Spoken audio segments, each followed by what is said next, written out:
So if you've watched any of my other videos, then it's no secret that my brisket trimming skills are absolutely horrendous. Whack. So instead of curling up into a ball and crying over my inferior knifing genetics, I decided it's time to level up. So over the next few videos, I'll be following guides from various pitmasters on how they trim brisket in hopes to bring my trimming game up. And hopefully along the way, you can add some new skills to your back pocket as well. So for the first installment, I'll be trimming brisket like Jonny White, aka Jirby from Goldee's BBQ. So Jirby put up a tutorial on how to trim brisket on his YouTube page a couple months ago, and it absolutely blew my mind. He was cutting the fat off of a brisket like he was peeling an apple with a paring knife. So I don't think this is gonna be easy, but I am excited to give it a try. So enough talk, and let's do this thing.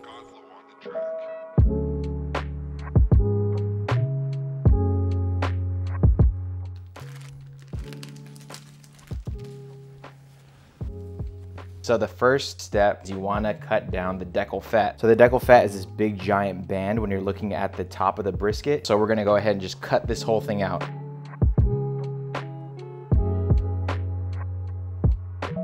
So the next part is that he cuts off the gray meat around here, and he does it in kind of an angle. I'm going to keep working on this Deckle right here too.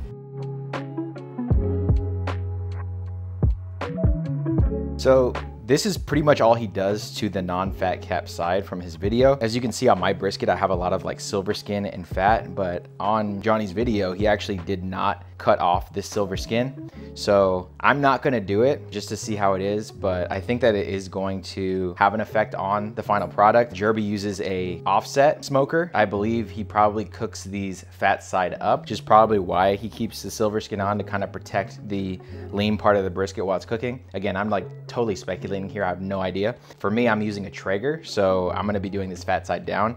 So I would normally take this off because I want the rub to stick so that we have a nice, beautiful bark. But what I'll likely do is I'll just use some kind of binder, just use that instead so I can be as close as possible to Jirby's video. So anyway, we're done with this side. Let's flip it over. On the opposite side of where we trimmed, we have this thing right here, which Jirby calls the Mohawk. What he actually does to the Mohawk is he just completely removes it off.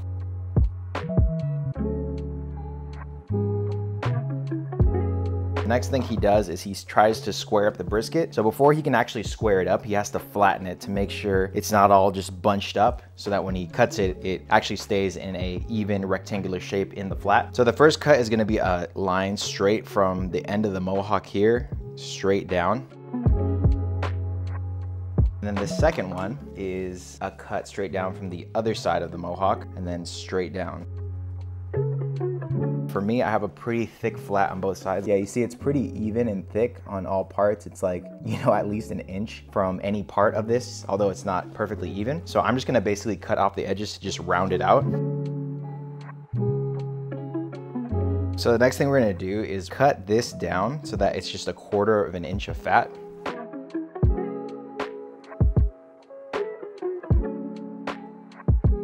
The next thing we're gonna do is the flat. So let's flip this over. As you can see, it's uneven, the fat, how it lays down on the flat. Because of that, we can't really cut down the fat this way. We have to go this way because, again, we want to cut out a ton of fat here, maybe less here, and then basically none right there. He also did this really cool thing while he was trimming the brisket. He puts his hand like over it like this. It almost looks like a DJ, like playing music or whatever. So I'm gonna emulate that as well.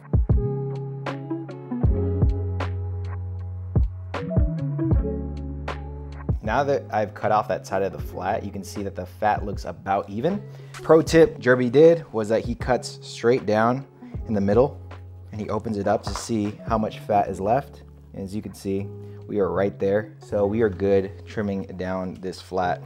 Okay, so the next thing we're gonna do is the point. So I actually already accidentally started on it because I actually got confused of what side was the Mohawk, but I think I'm fine. The technique for doing this is where that beautiful knife work comes in, where you just kind of peel down the fat like this and just keep trimming it down until you get to 1/4 inch all the way through. And so let's go ahead and do that.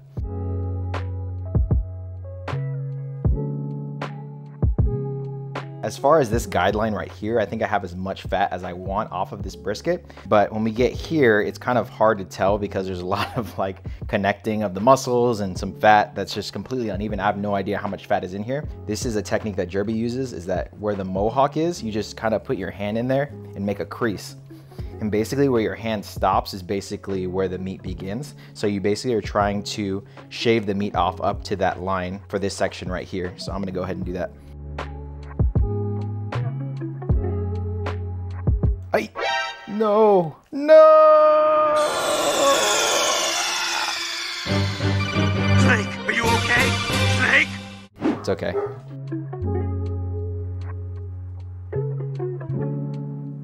So you can also do the test up here in the point, basically cutting a slice and looking inside to see where the meat begins and where the fat ends to see that we have enough fat taken off. But because I scalped it so bad right here and right here, I pretty much know how far the fat is. So I'm not gonna have to do that. So the last step before this brisket is done is that we need to scoop out the fat where the point and the flat meat. So as you can see, there's a pretty big chunk of fat right here. So we basically have to smoothly scoop it out, but still keep the top part even. Yeah, pretty much do that on both sides of this. So I'm gonna go ahead and do that, and then we will be done.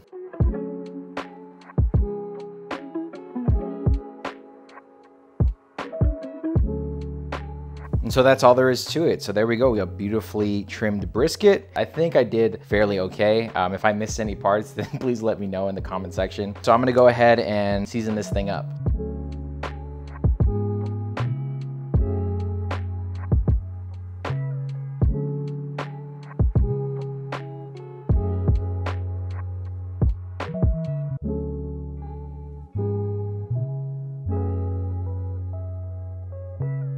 Okay, so I'm actually not gonna put the brisket on until later on tonight around 9 o'clock because I don't want this brisket done until about 7 p.m. tomorrow for dinner. So I'm not really gonna go into depth on how I cook this brisket on the Traeger, but if you're interested on how I'm doing it, then you can watch my video on how to smoke a brisket on a pellet grill. In other news, I just moved to Tennessee with my family about 2 weeks ago. And yeah, it's been a really rough journey just trying to get acclimated. But the thing that absolutely shocked me about moving out here was the brisket prices. Oh my gosh, it's like twice as much in Tennessee as it was in California for a dang brisket. Like before I moved out here, I did some research about cost of living and the differences between California and Tennessee, and nowhere in that study did it show that the brisket prices were gonna be twice as much. So I have a question. Wherever you live, how much is brisket in your area? Because over here, it's like $4.50 for choice brisket. And the cheapest one I found was about $4.50 for prime at Sam's Club. And that was the absolute cheapest I found. So let me know what the cheapest brisket is. And if you live in Tennessee, if you could just tell me, where can I get some cheap brisket from? Come on, man, hook me up.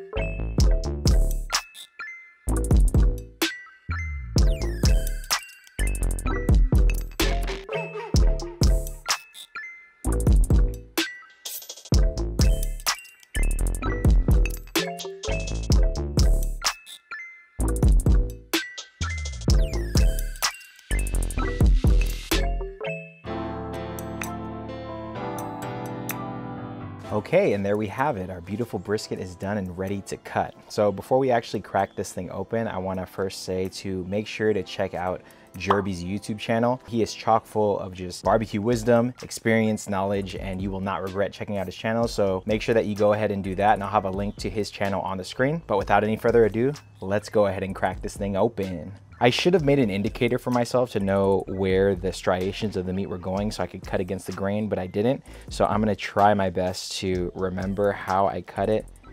Gosh, I just don't remember. Okay, I think I'm supposed to cut it like this, right? We'll see right now.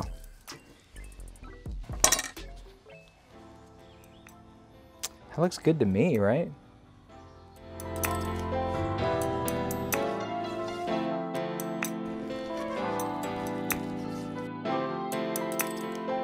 Check this out right here. If you see my other videos, like when I do a cross section like this, there's like a massive glob of fat that's like sticking out the side. Like, this is gorgeous. This is picture perfect. So there is a little piece of fat, but that easily comes out. So again, Jirby doesn't completely cave out the Deckle fat, and so there is some left over, as you can see here, but you know, it's easily removed, and then all you're left with is that beautiful burnt end. See that? Get out of here, fly.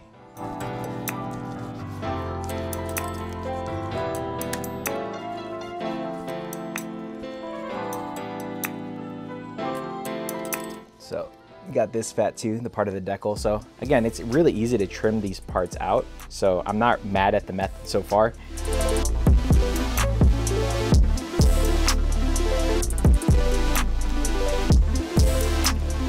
I'm just floored at how well this brisket came out. I've never cut a brisket where everything on the cutting board is all, you know, edible. There's not like big chunks of fat everywhere. So big shout out to Jirby. Thank you for sharing your method.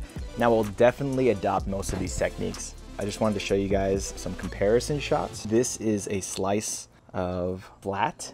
That thin band right there of fat is identical to this thin band of fat on the point.